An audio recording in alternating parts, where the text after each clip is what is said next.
and some kind of image transformation techniques should be followed to make the spectral signature collection easy and simple. So as an example, we can use the name of the Landsat OLI or the Landsat 8 dataset.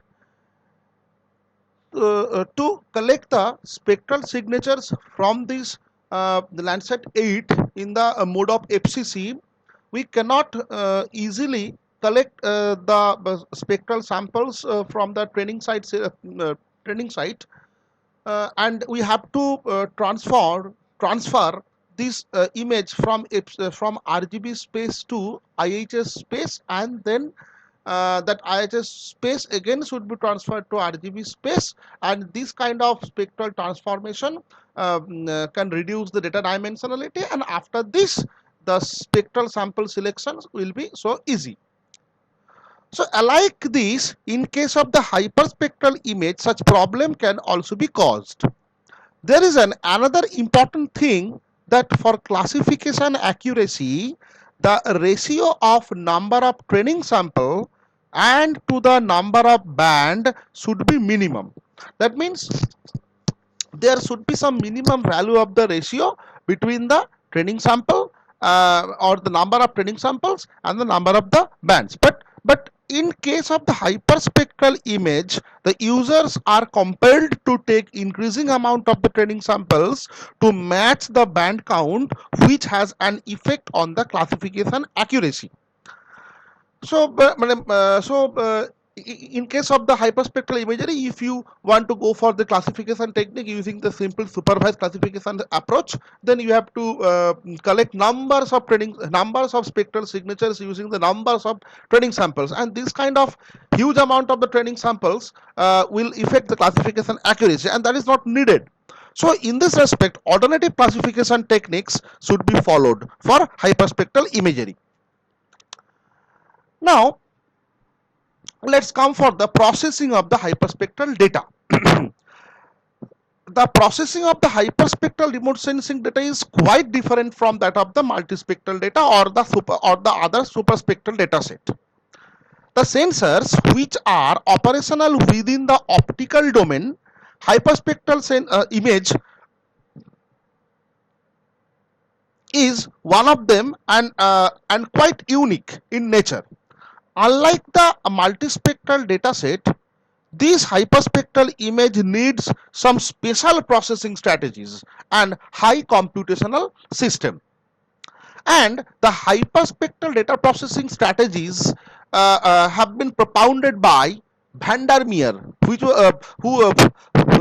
was the father of the GIS or the geospatial science, Vandermeer.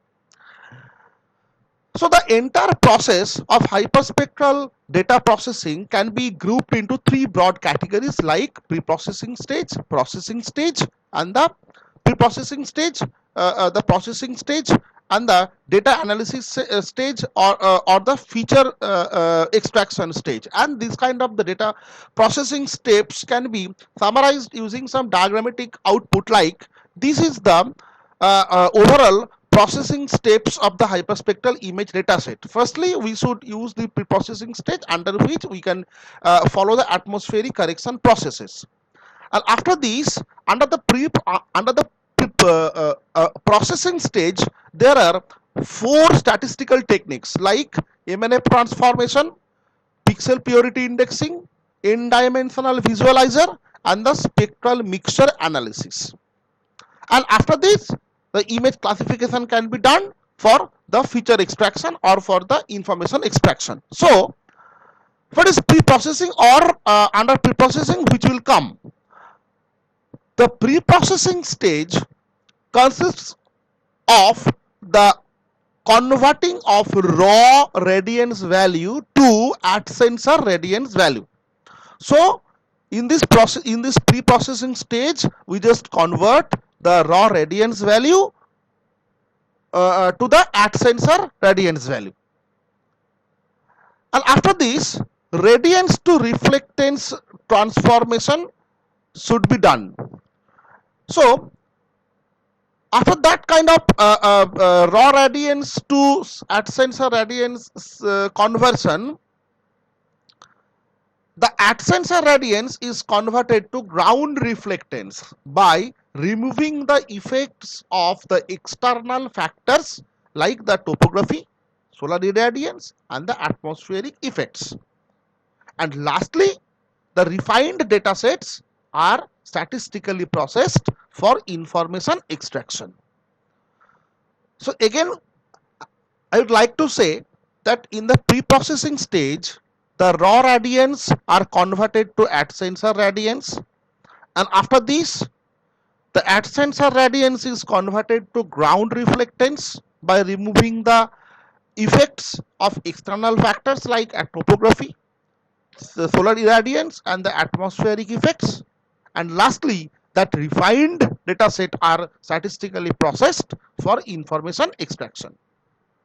So this is all about the processing. So now I just want to explain it step by step. So firstly, atmospheric correction of the hyperspectral dataset. Atmospheric correction process of the hyperspectral image consists of 3 steps like apparent reflectance calculation, next one scaled surface reflectance calculation, and the final one is real surface reflectance calculation. So there are 3 stages or the 3 steps like calculation of the apparent surface reflectance, calculation of the scaled surface reflectance and the calculation of the real surface reflectance. The apparent surface reflectance is the ratio of at sensor radiance and exoatmospheric irradiance. So it is the ratio of the at sensor radiance and exoatmospheric irradiance. And this step considers that the shape of the solar spectrum, as it is a fact that the sun does not radiate uniformly throughout the wavelength, because that means in this kind of step the shape of the solar spectra is very important. So now in case of the scaled surface reflectance, the apparent surface reflectance are used as a compensatory to atmospheric transmittance and the scattering. And lastly, the real surface reflectance are calculated by synthesizing the topographic effects of the surface. So these are the atmospheric correction processes. But in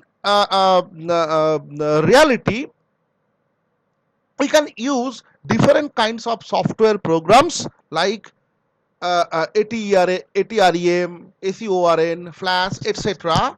to correct the hyperspectral imageries atmospherically. So what is ATREM?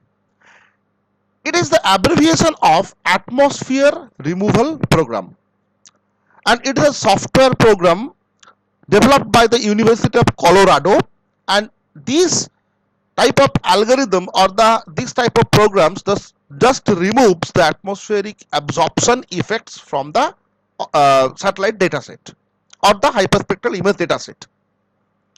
What is ACORN? It is the abbreviation of the atmospheric correction now, and it uses the Motran 4 code to produce the high quality surface reflectance without any kind of the ground observations or the ground measurements.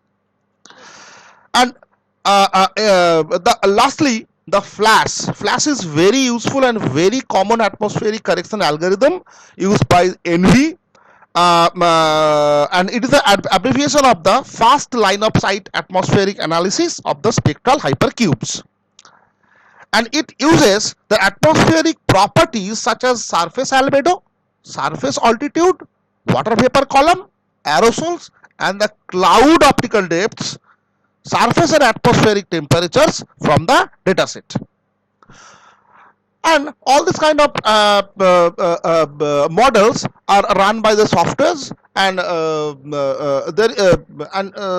there are some kinds of conditions to be given as input, and then the image can be corrected automatically.